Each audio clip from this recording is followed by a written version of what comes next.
Clovis Cornillac, né le 16 août 1968 à Lyon, est l'un des acteurs, réalisateurs et scénaristes les plus marquants du cinéma français. À 56 ans, il a marqué le public par ses rôles marquants dans des films tels qu'Un long dimanche de fiançailles, Astérix aux Jeux Olympiques et Eden Log. Fils de deux acteurs célèbres, Myriam Boyer et Roger Cornillac, il a grandi dans une famille d'artistes où la scène et le cinéma étaient les moteurs de sa vie. Cependant, derrière l'aura d'une brillante carrière se cache une histoire empreinte de profonde tristesse, d'efforts constants et de secrets cachés. La vie de Clovis Cornillac est un hymne au haut et au bas de la souffrance, où il s'est battu pour surmonter les épreuves et a laissé un héritage mémorable au cinéma français.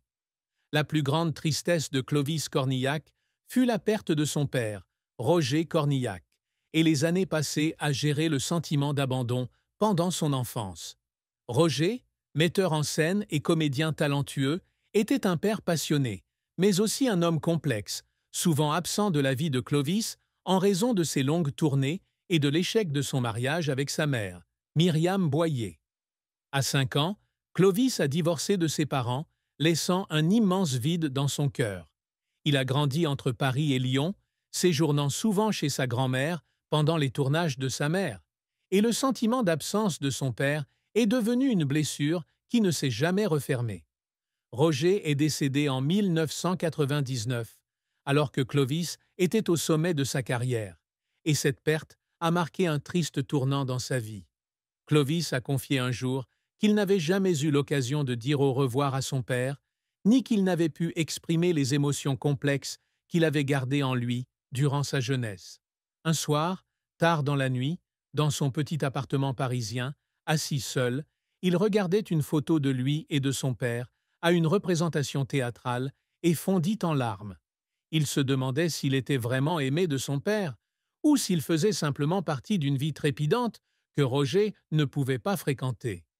Cette douleur devint encore plus profonde lorsque Clovis réalisa qu'il avait hérité sa passion pour l'art de son père, sans jamais avoir eu l'occasion de lui exprimer sa fierté. Les souvenirs des rares rencontres père-fils, où Roger racontait ses pièces avec des yeux brillants, devinrent des souvenirs à la fois doux et douloureux, comme des lames acérées lui transperçant le cœur. Cette tristesse ne résultait pas seulement de la perte physique, mais aussi du sentiment de solitude que Clovis éprouva à l'âge adulte.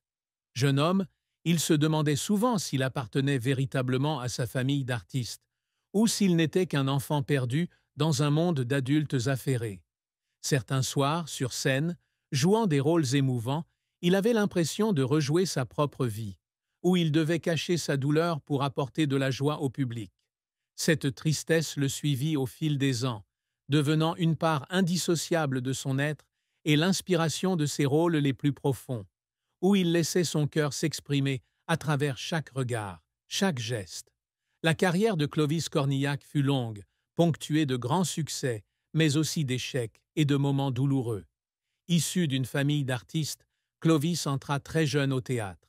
À 13 ans, il apparut aux côtés de sa mère dans le téléfilm L'enfance de Pierrot, 1982, un petit rôle qui marqua ses débuts. À 14 ans, il quitta le foyer familial pour se consacrer au théâtre, vivant dans une petite chambre à Paris et participant à des spectacles de rue et à des projets de théâtre subventionnés.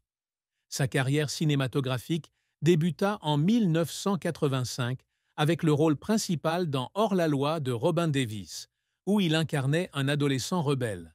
Ce rôle attira l'attention de Dominique Besnéhard, qui le présenta au célèbre metteur en scène Peter Brook. Au Théâtre des Bouffes du Nord, Clovis participa au Mahabharata de Brook, une expérience qui forgea son jeu, privilégiant l'émotion brute et les transformations variées. Les années 1990 ont vu Clovis se développer au théâtre et au cinéma. Il a joué dans plusieurs pièces d'Alain Françon, comme Une lune pour les déshérités en 1984 et La Dame de chez Maxims en 1990 à 1991, où il a démontré son excellent talent pour interpréter un personnage. En 1999, son rôle dans Carnaval de Thomas Vincent lui a valu une nomination au César du meilleur espoir masculin, marquant ainsi une étape importante dans sa carrière. Ce film, qui raconte une histoire d'amour sur fond de carnaval de Dunkerque, a démontré la capacité de Clovis à incarner un personnage à la fois intense et vulnérable. En 2004, il a remporté le César du meilleur second rôle pour Mensonge et Trahison et plus si affinité, où il a incarné un footballeur avec charme et humour. Ce rôle a non seulement confirmé son talent, mais a également fait de lui l'un des acteurs les plus appréciés des Français. Clovis a continué à briller dans des films comme Un long dimanche de fiançailles en 2004, où il incarnait un soldat condamné pendant la Première Guerre mondiale, et Astérix aux Jeux Olympiques en 2008, où il jouait Astérix aux côtés de Gérard Depardieu. Bien qu'Astérix aux Jeux Olympiques n'ait pas été bien accueilli par la critique, la performance de Clovis a été saluée pour l'authenticité et l'énergie qu'il a insufflée au rôle. Il s'est également essayé à la réalisation, faisant ses débuts en 2015 avec Un peu, Beaucoup, Aveuglément, une comédie romantique très appréciée du public. Il a également participé à des projets télévisés comme Un village français, où il tenait le rôle principal, et Kaamelott, dans le rôle de Lancelot du Lac, démontrant ainsi sa polyvalence d'acteur. Cependant, la carrière de Clovis n'a pas toujours été un long métrage. L'un de ses plus grands échecs a été le film La Grande Boucle en 2013, où il incarnait un employé de banque participant au Tour de France. Le film n'eut pas le succès escompté, et Clovis fut profondément déçu. Il pleura un jour après une projection test, lisant les critiques négatives, estimant n'avoir pas réussi à transmettre l'histoire qu'il souhaitait. Autre revers, son remplacement par Édouard Baer dans Astérix et Obélix, au service de Sa Majesté en 2012, son rôle d'Astérix dans le film précédent ayant été mal accueilli par certains critiques. Ce remplacement laissa Clovis blessé, comme si son travail acharné et sa passion n'étaient pas reconnus. Les efforts de Clovis pour le faire pleurer ne provenaient pas seulement de ses échecs, mais aussi de son dévouement à son art. Pour préparer son rôle dans Un long dimanche de fiançailles, il a passé des mois à étudier la Première Guerre mondiale, à lire les journaux de soldats et à apprendre à se mouvoir comme un soldat blessé. Il y avait une scène où son personnage affrontait la mort, et Clovis a pleuré pour de vrai sur le plateau, non seulement à cause du scénario, mais aussi parce qu'il se souvenait des histoires que son père lui avait racontées sur la dureté de la vie. Le réalisateur Jean-Pierre Jeunet, reconnaissant l'authenticité de son interprétation, a conservé la scène, et le public l'a plus tard salué comme l'un des moments les plus émouvants du film. Une autre fois, alors qu'il préparait son rôle dans Scorpion en 2007, Clovis s'entraînait à la boxe quotidiennement avec un entraîneur professionnel qui avait travaillé avec Sylvester Stallone.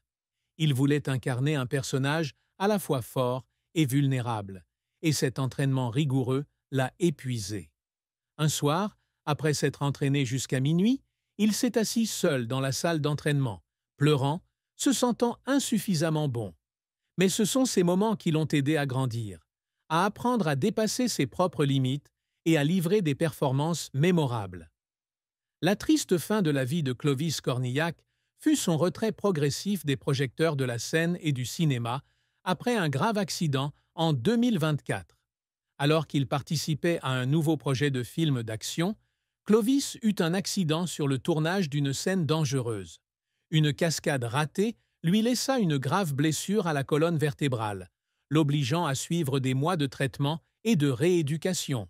Cet accident l'affecta non seulement physiquement, mais aussi mentalement, car il réalisa qu'il pourrait ne jamais retrouver les rôles physiquement exigeants qu'il occupait auparavant. Clovis, qui se targuait autrefois de sa capacité à adapter son apparence et sa santé à ses rôles, eut l'impression qu'une partie de lui-même lui avait été enlevée.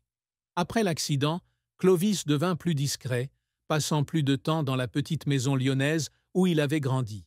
Il apparut rarement à la télévision ou sur scène, ne participant qu'occasionnellement à des interviews ou à des événements caritatifs.